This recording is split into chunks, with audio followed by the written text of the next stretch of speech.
E é isso, como eu disse agora há pouco, o outono começou de um jeito assustador em São Paulo. Foi um temporal daqueles e com o pior que pode acontecer, né? Mortes. Uma bebezinha de 1 ano e 8 meses e uma senhora de 80 anos morreram. A cidade ficou intransitável com mais de 30 pontos de alagamento. O tempo fechou rapidamente e logo começou o aguaceiro. Telespectadores registraram tudo de várias regiões da cidade. Olha o mundo acabando. A Zona Oeste foi uma das mais atingidas. No cruzamento das avenidas Pompeia e Francisco Matarazzo, 2 carros ficaram cobertos pela água até o capô. No Butantã, choveu o equivalente a 75% da média do mês de março inteiro. O centro de treinamento do Palmeiras, na Barra Funda, ficou inundado. A chuva encharcou também o campo do São Paulo, no estádio do Morumbi. Em toda a cidade foram 5.000 raios em 3 horas. Um deles atingiu uma árvore dentro desta casa, no Alto de Pinheiros, que caiu e feriu um segurança. Ele foi levado para o hospital em estado grave. No bairro do Limão, Zona Norte, um acidente grave. O muro de uma casa desmoronou e uma mulher de 80 anos morreu por causa de uma parada cardíaca. Perto dali, motoristas e pedestres enfrentavam muita dificuldade. Vocês estão esperando para ir para casa há quanto tempo já? Olha, desde as 5. Ninguém toma providência, que toda vez é isso, essa enchente. Essa aqui é uma das principais avenidas da região que ficou com um trecho completamente alagado. A gente vê que aquele carro tentou passar, ficou pelo caminho, até mesmo o ônibus interrompeu a viagem. Os passageiros tinham que completar o trajeto com os pés na água. A gente estava muitas horas parada lá, a gente cansada, com fome, com tudo. Na cidade toda foram pelo menos 30 pontos de alagamento que ajudaram a travar o trânsito. Muito complicada a viagem para vocês? Ai, bastante. É? Bastante. Tá bem mais longo do que o normal. Tá quase 2 horas. Deus do céu. Da Lapa. Levaria quanto tempo? 15 minutos. Os trens trafegaram em velocidade reduzida e as estações ficaram lotadas. A água tomou conta do terminal de ônibus da Praça da Bandeira.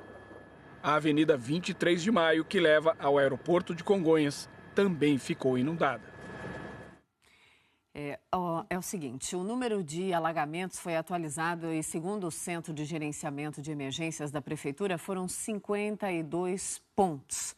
E a Prefeitura disse que a chuva foi acima da média e que isso prejudicou o sistema de drenagem das galerias pluviais da cidade. A gente continua falando sobre as mortes, né, por causa do temporal. Eu digo sempre, essa é a pior perda, nada se compara a isso, por isso a gente vai tratar desse assunto com a dignidade que ele merece. A Sofia, gente, uma bebezinha de 1 ano e 8 meses, estava em casa quando a água de um córrego transbordou e invadiu o local. E, infelizmente, ela foi arrastada pela correnteza. A Sofia foi retirada da água neste ponto, em um córrego da zona oeste de São Paulo, pelos próprios moradores. Eu estava tomando banho na hora, porque da minha casa dá para ver o barraco da minha prima. Aí eu só vi a telha voando, eu saí gritando para todo mundo ir ajudar, né? Nós achou ela, graças a Deus nós achou ela em poucas horas. Mas mesmo assim ela não resistiu. Minha filha anda. Ela estava em casa com a avó, que também foi arrastada. Outras 2 pessoas foram levadas pela enchente, depois que uma ponte de madeira cedeu.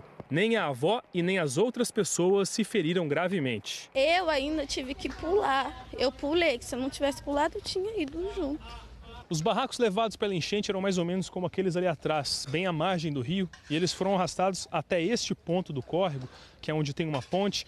Dá para ver os restos dos barracos ali embaixo ainda, tem bastante roupa, tem entulho, tem restos de utensílios domésticos, e isso porque os moradores ainda fizeram um trabalho de limpeza na esperança de encontrar mais pessoas ali embaixo. A Defesa Civil diz que cerca de 650 pessoas foram retiradas dos 168 barracos construídos nessa área de risco. Dessas 168, umas 10 foram levadas pela enxurrada. Quem não tinha para onde ir passou a noite em uma casa da Associação dos Moradores da Comunidade, onde começaram a receber doações da região. E daqui a pouco, então, nós teremos outras informações ao vivo sobre o dia seguinte, então, desse temporal em São Paulo. E a gente volta a falar sobre o temporal que castigou São Paulo nessa terça, causando, infelizmente, 2 mortes. O repórter Felipe Gonçalves tem outras informações para a gente. Oi, Felipe, onde você está para localizar bem o pessoal que não mora em São Paulo e precisa entender dessa situação que foi tão grave, né, ontem? Conta para a gente. Oi, Mona Lisa, bom dia a todos. Estamos aqui na região da Água Branca, aqui em São Paulo. E a chuva que caiu foi muito forte, começou ontem à tarde e, infelizmente, como você falou, 2 pessoas acabaram morrendo. Uma delas, uma senhora de 80 anos, morava lá na região do Limão, aqui em São Paulo. A rua dela, do lado, fica um córrego. E uma situação que a gente está acostumado a ver. O córrego transbordou por causa da chuva, a água invadiu várias casas, a casa dela, inclusive. Um muro caiu, infelizmente ela não resistiu e morreu. 2 casas lá foram interditadas pela Defesa Civil. O caso mais grave, aqui na região da Água Branca, onde nós estamos, um córrego aqui atrás, passa por aqui.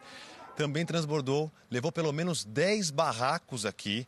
Uma menina de 1 ano e 8 meses foi levada pela água, chegou a ser socorrida, mas não resistiu e também morreu. Outras 3 pessoas também ficaram feridas, mas passam bem. 168 barracos, 650 famílias estão desabrigadas, foram levadas para locais que Associação de Moradores aqui do bairro ou então casas de parentes. E uma informação que chegou agora há pouco, no Butantã também 105 famílias tiveram que deixar suas casas, prejuízo em vários pontos aqui da capital, Mona Lisa. Então é isso, Felipe, você falou 2 números que me chamaram muito a atenção. 650 famílias, então, num ponto e mais 150 em outras, é isso, Felipe?